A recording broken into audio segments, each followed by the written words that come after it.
Hello students, today I have come up with a chapter which is there in your first unit test, and that is ammonia. So in this video I'll start with the preparation, various methods of preparation of ammonia, like the laboratory preparation of ammonia, the industrial preparation of ammonia, and in the next video I'll continue with the chemical reactions. Okay, so let's start with it. Okay, first let me tell you one thing, that ammonia is known as alkaline air. Now, why is ammonia known as alkaline air? Because ammonia is basic in nature. Ammonia is basic in nature and ammonia is a gas. So, ammonia is also called alkaline air. Okay, previously. Now, let's start with the laboratory preparation of ammonia. Okay, listen one thing, that there are many methods by which ammonia can be obtained. Like, when ammonium salts react with alkalis, it can form ammonia along with the various other salts. Now, these ammonium salts which are used for making ammonia are of two categories. One is ammonium sulfate and the other is ammonium chloride. And the alkalis used are also of two types. One is sodium hydroxide or calcium hydroxide. Now, so in this combination there will be four different reactions. Like when ammonium sulfate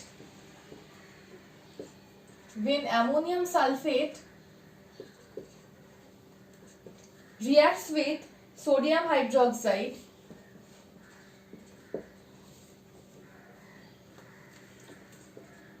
it will form sodium sulfate, along with that water and ammonia. Now, for balancing the reactions,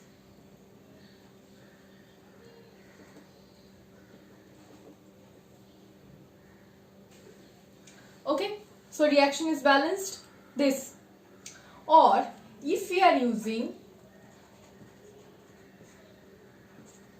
ammonium sulfate and along with that calcium hydroxide, then what we will get? CaSO4 plus H2O plus ammonia. Now, if we want to balance this reaction,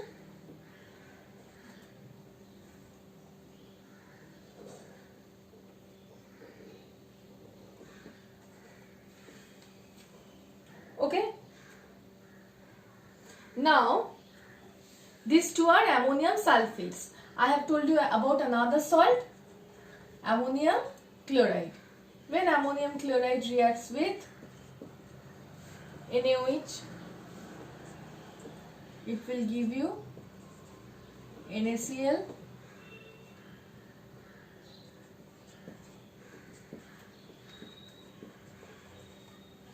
plus H2O plus ammonia.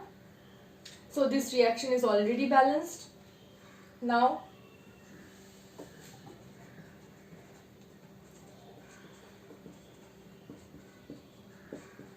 if it reacts with calcium hydroxide,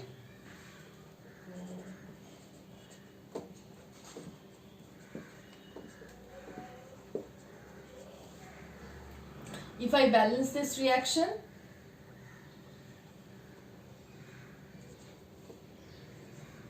okay, so see, there are four different reactions. Two with ammonium sulfate and two with ammonium chloride. Two with sodium hydroxide and two with calcium hydroxide.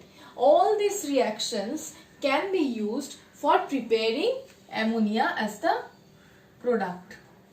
Here we are getting ammonia only as the product. So all these four reactions can be used for getting ammonia as the product. But this reaction is used in the laboratory. So this is the reaction which is used in the laboratory for preparing ammonia. So this is the reaction for the laboratory preparation of ammonia. The last reaction. Okay. Now what actually happens? What actually happens in the laboratory? Let me just show you the arrangement. Okay, remember that this is the reaction that ammonium chloride will react with calcium hydroxide to give calcium chloride, water and ammonia. Now what happens in the laboratory?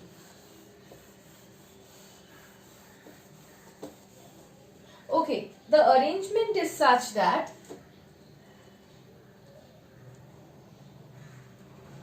there is a round bottom flask, and the round bottom flask is tilted in this manner. It is tilted in this manner. This is the Bunsen burner.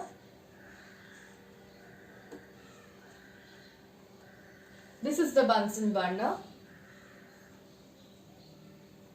And this means the entire arrangement is locked. Okay, don't think that this is nothing is done or nothing. The entire arrangement is locked like this.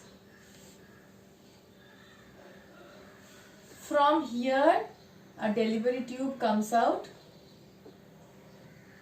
and that is somehow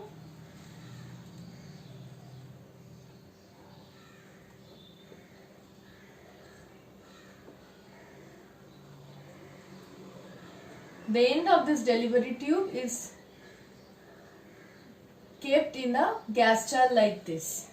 In the gas jar, ammonia is this is a sort of gas jar to which again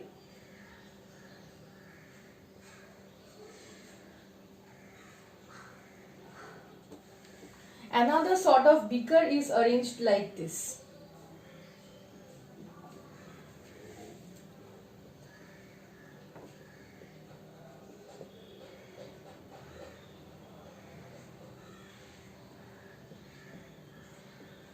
Okay, this is the arrangement. Now I will tell you what the beakers contain. Okay, so first I'll start with this. Here ammonium chloride is mixed with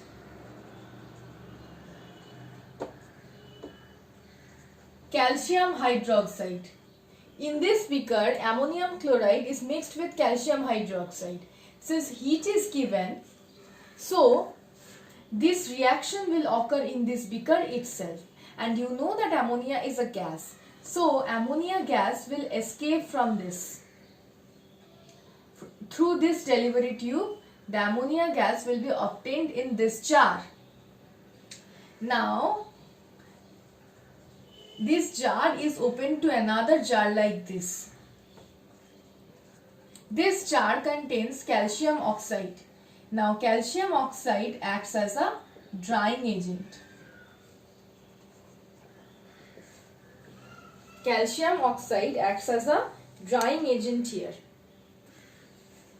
So this gas, after being collected here, this gas will pass through this drying agent, where from this ammonia gas all the moisture will be absorbed by the calcium chloride, and after that the dry ammonia gas will escape through this pipe and will be obtained in the gas jar like this. Means here we will obtain the ammonia gas. So see, the gas jar is inverted in a downward manner. Why? Because ammonia is lighter than air, and so it is collected by the downward displacement of air.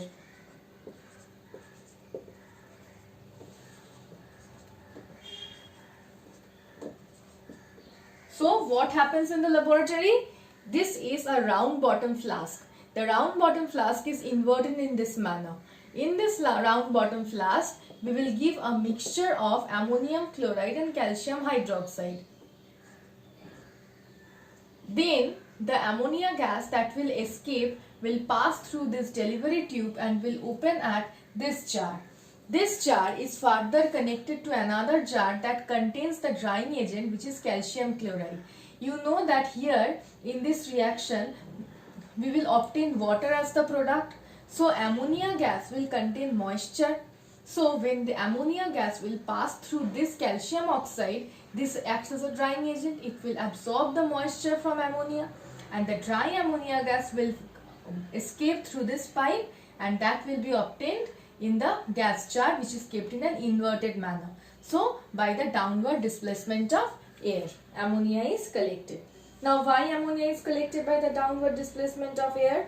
There are two reasons for this. One is ammonia is lighter than air, and number two, it is highly soluble in water. Since it is highly soluble in water, so it cannot be collected over water. Okay, and you all know that the formula of ammonia is NH3. That you can understand from the reactions itself. Okay, now there are certain precautions. What are the precautions? The reactants that are used here, that should be finely powdered form. Why the reactant should be in the finely powdered form? So that the surface area is increased. When the reactants are not in the powdered form, they are in the lumps, they are in lump form. What I will say, they are not in the powdered form means they are in a lump form. Okay, in that case the surface area of the reaction decreases. Since the surface area decreases, the reaction don't take place in a faster rate. So in order to increase the surface area, the reactants used should be in the powdered form. Okay, now the round bottom flask should be kept in an inclined position. Why the round bottom flask should be kept in an inclined position? Because if it was inverted like this, you only will able to understand this. If it is kept like this, then see the reactants which are at this part, that will be heated much. When in this part the reaction will occur much faster as compared to the reactants in this part, because the surface area decreases, but the surface area of this curve is much more than the surface area of the bottom. So if it is kept in an inclined position, maximum reactants will undergo reaction at the same time. So in order to increase the surface area, it is kept in the round bottom flask is kept in an inclined position.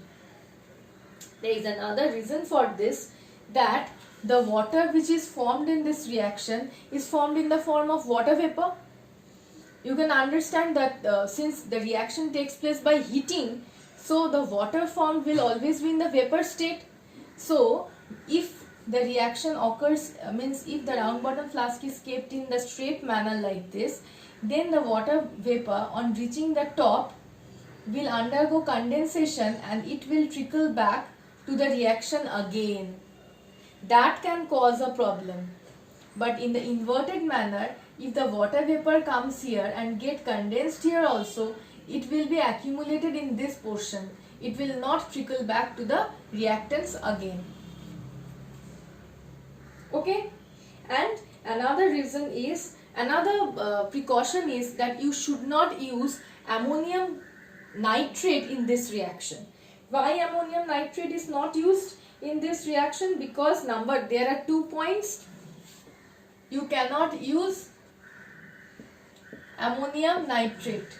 This cannot be used. Why? Because there are 2 points. It is explosive in nature, and number 2, it decomposes very easily to form nitrogen dioxide.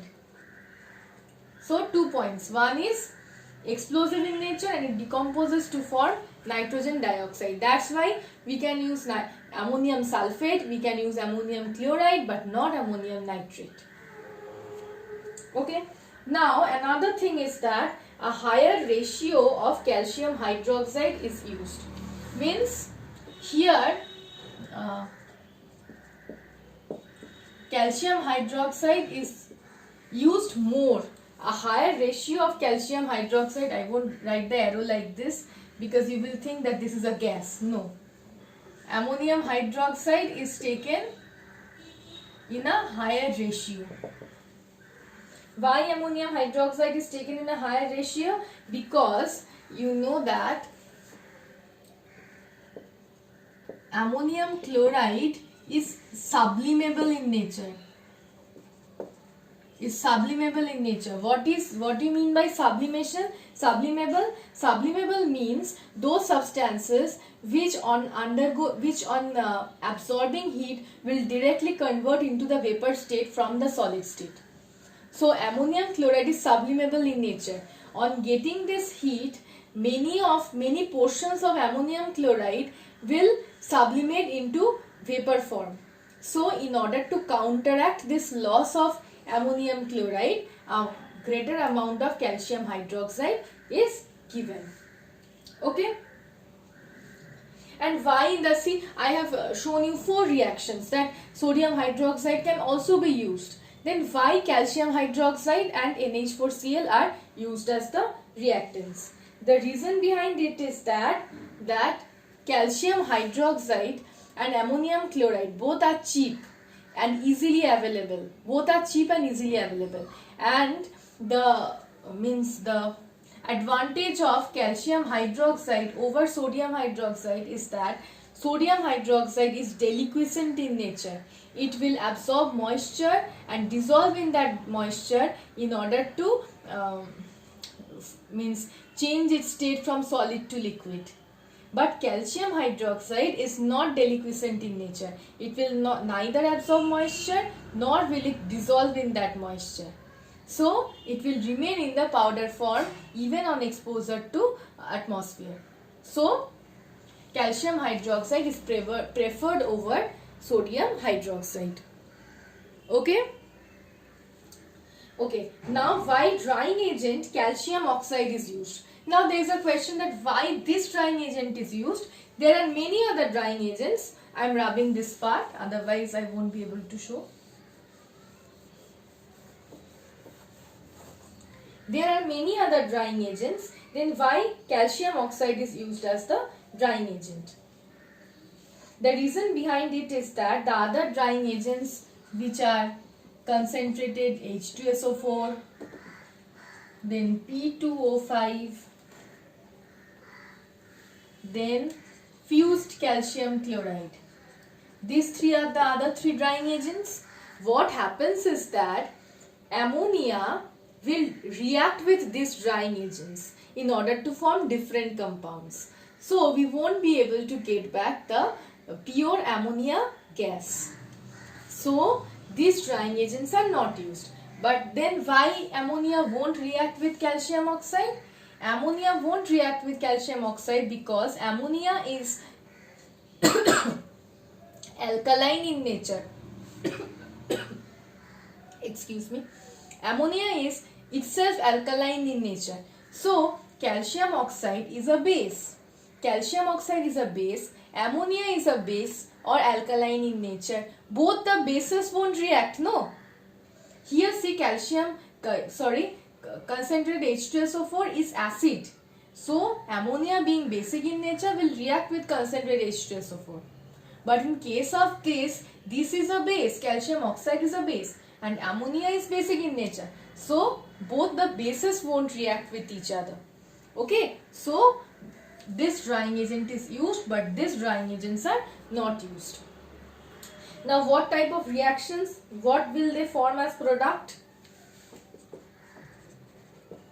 It will react with ammonia to form ammonium sulfate. Then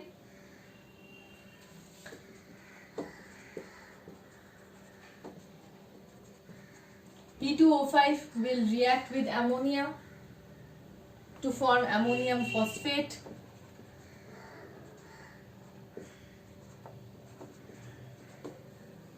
Then fused CaCl2 will react with ammonia to form an addition product.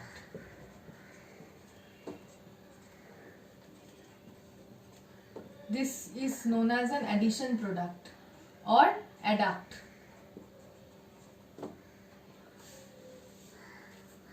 Okay, so different products will be obtained by the three other drying agents like this. So a drying agent, which is calcium oxide, is used in the laboratory preparation of ammonia.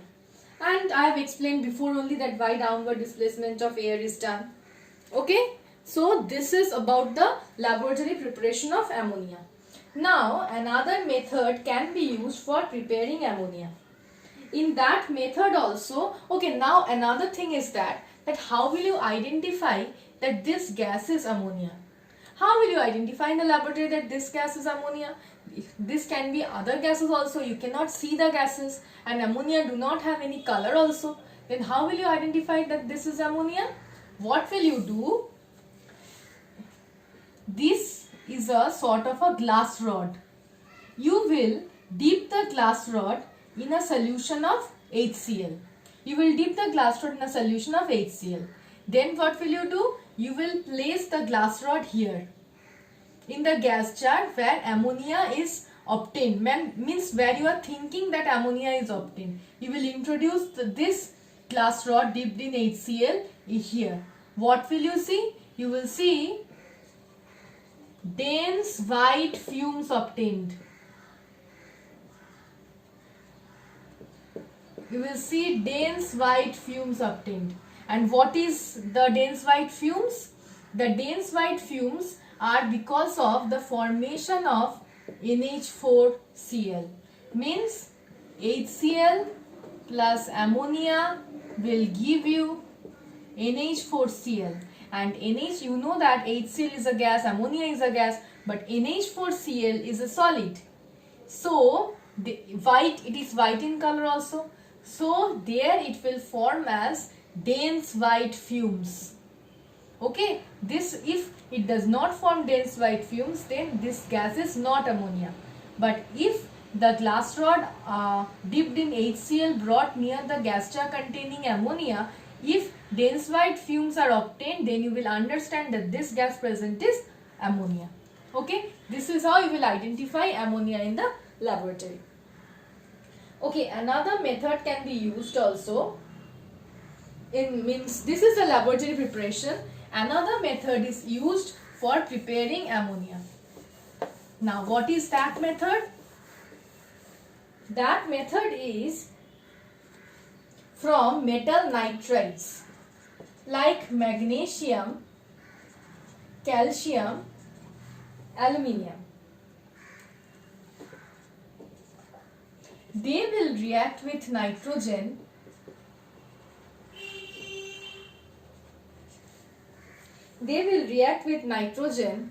in order to form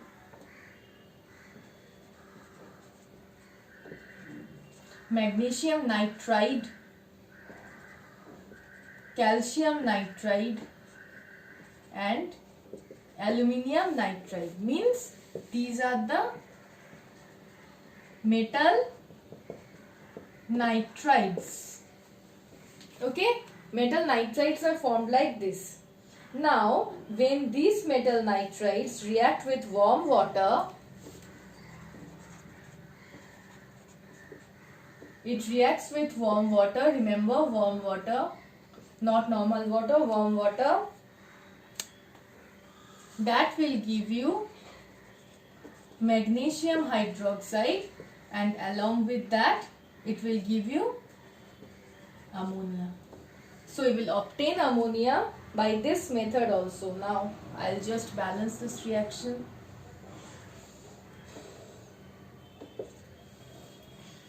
Okay. Now remember, ammonia is obtained in the gaseous form here. Same reaction with calcium nitride, warm water, that will give you calcium hydroxide and ammonia will be obtained in the gaseous form. another reaction with aluminium nitrate.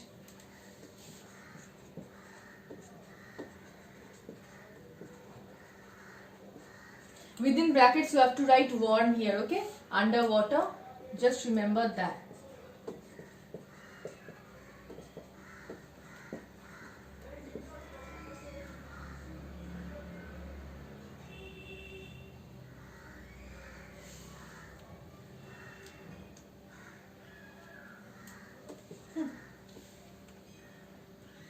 Okay, so this is how you can obtain ammonia in a different manner.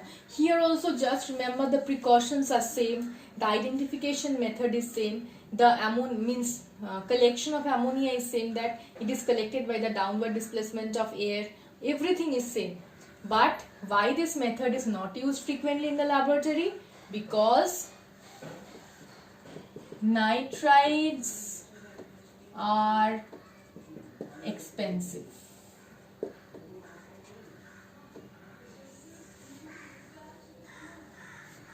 Nitrides are very expensive. That's why this method is not used for obtaining ammonia in the laboratory. Okay, so this is what happens in the these are the two methods by which ammonia can be obtained. Okay, then the next method is the manufacture of ammonia by Haber's process. The manufacture of ammonia by Haber's process.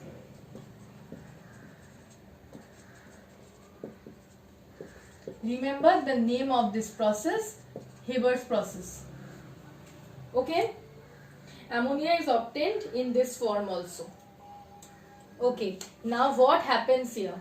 I will show you a flow chart before and then I will continue with it.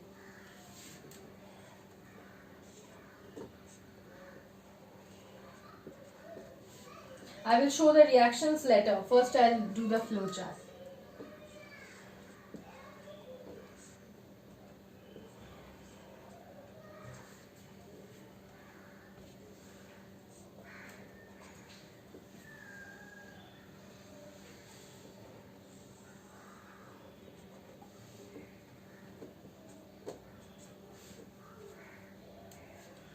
Now, dry nitrogen and dry hydrogen. Remember, 1 volume of dry nitrogen and 3 volumes of dry hydrogen. 1 volume of dry nitrogen, 3 volumes of dry hydrogen. They are combined together and they are first passed into the compression pump. A is compression pump. Now what happens in this compression pump? This mixture of nitrogen and hydrogen is introduced into the compression pump, which is A. In the compression pump, they are pressed under pressure of 200 to 900 atmospheres. 200 to 900 atmospheric pressure. In such pressure, what will they do? They will undergo liquefaction. Means they will be compressed under this pressure in compression pump. Then what happens? Then they are passed through the electrically heated chamber. Means after this, the gases are passed through catalytically heated electrically heated catalytic chamber. This is B is electrically heated. B is electrically heated catalytic chamber. The mixture is given in B. What happens in the B? Actually, in this chamber only the reaction occurs. Means nitrogen and hydrogen will react in order to form ammonia. Nitrogen and hydrogen will react in order to form ammonia. The reaction is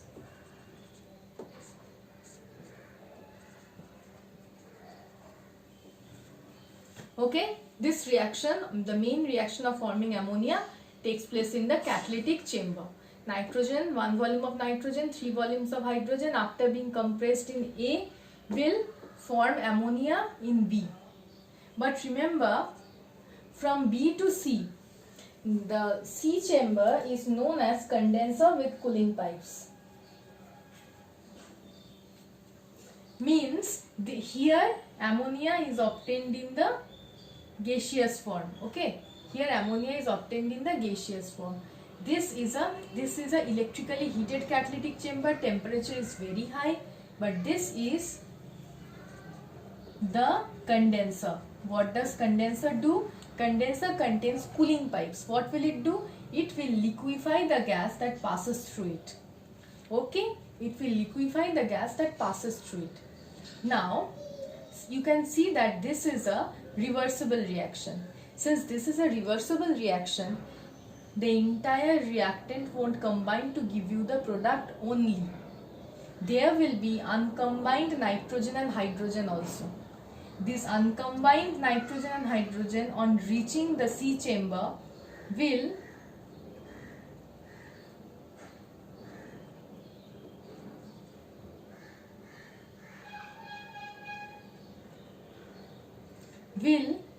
pass from the C chamber and will again be accumulated in the A chamber, where they will again pass to the B chamber and the reaction can occur. So the uncombined nitrogen and hydrogen on reaching C will be again taken back to A chamber, means the compression pump. But the ammonia which is formed after reaching E, then it will be collected here. Okay, so ammonia will be collected separately and the uncombined nitrogen and hydrogen will be taken again back to chamber A. Okay, so remember that here ammonia is obtained in the liquid form. Why in the liquid form? Because here condenser with cooling pipes will liquefy the ammonia that will pass through it, and it will be obtained as liquid ammonia here. Whereas the nitrogen and hydrogen will remain uncombined.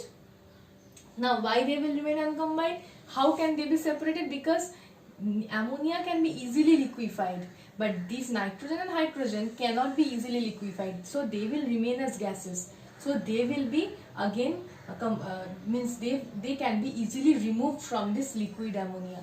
Ammonia will be obtained in the liquid form. Okay, this basically happens in the reverse process.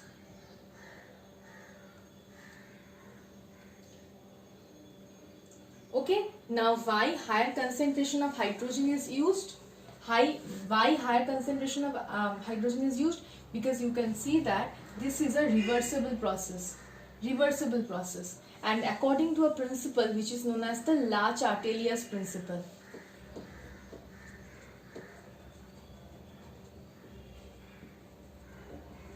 According to this principle, if a reaction is reversible in nature, then the ratio of the reactants has to be increased in order to favor the forward reaction. If the ratio of reactants is less than that of the product, then the reactants won't be, means the reaction won't proceed in the forward direction. Ammonia won't be formed only. So greater concentration of reactants is used. Now another thing is very important here, that temperature, what temperature is used, what catalyst is used, all these are also important here. Okay, another thing, this reaction is an exothermic reaction. Heat will be evolved in this reaction. Okay, temperature used in this reaction is 450 to 500 degrees Celsius. The question is that why an optimum temperature is used. This is optimum temperature is used. Okay, why an optimum temperature is used here? The reason for this is that the reaction is exothermic in nature. Heat will be evolved. Again, according to Le-Chatelier's principle, if the reaction is exothermic, then if the reaction is exothermic, then the reaction will be favored by lowering the temperature. Now, if the temperature is very low, then the reaction will become very slow. So, a moderate optimum temperature of 450 to 500 degrees Celsius is used. You can understand this well, because the problem is that you have to maintain La Chatelier's principle in case of reversible reaction. This principle states that if a reaction is exothermic, then the forward reaction, means from this side to this side, the forward reaction will proceed only by lowering the temperature. So temperature has to be low, but very low temperature, if very low temperature is used, then the reaction will become very slow. So an optimum temperature of 450 to 500 degrees Celsius is used. Okay. Now external heating is not at all required, because this reaction is already exothermic in nature. The heat that is evolved in one of this reaction will help to proceed help to proceed with the other reactions. Now pressure. Now why an optimum pressure is used? Again the same principle concept, that if the pressure is very high, then means first of all for exothermic reaction, or you can say the reaction which proceeds with a decrease in volume. You can see that 1 plus 3 and 2. See, in reactants there is 1 volume of nitrogen and 3 volumes of hydrogen. So total of 4 volumes. And you can see in the product only 2 volumes of ammonia. So the reaction proceeds with a decrease in volume. The reactants has a higher volume as compared to the product. So the volume proceeds with the reaction proceeds with a decrease in volume. In cases where the reaction proceeds with a decrease in volume, again according to La Chatelier's principle, the pressure has to be low in order to favor the forward reaction. So pressure has to be low. If pressure is very much, pressure has to be high in order to favor the forward reaction, because here the reaction proceeds with a decrease in volume. The reactants has a higher volume and the product has a lower volume. So the reaction proceeds with a decrease in volume. So in that case, again according to La Chatelier's principle, the forward reaction will be favored only by increasing the pressure. Now if very high pressure is given, then the production plant won't be able to withstand that high pressure. So pressure is kept an optimum pressure of 200 to 900 atmospheres. Okay. Now catalyst used is finely divided iron. This is the catalyst used. Catalyst used is finely divided iron, and promoter used is molybdenum. Left to right. I am writing here. Promoter used is molybdenum. The symbol of molybdenum is capital M small o, MO, molybdenum. Okay? Okay. So the catalyst, it will enhance the rate of the reaction, and the promoter will improve the efficiency of the catalyst. These are the actual the importance of catalyst and promoter. Okay, so this is all about the preparation of ammonia in the laboratory as well as in the industrial sectors. Okay, so in the next video I'll start with the chemical reactions. Thank you.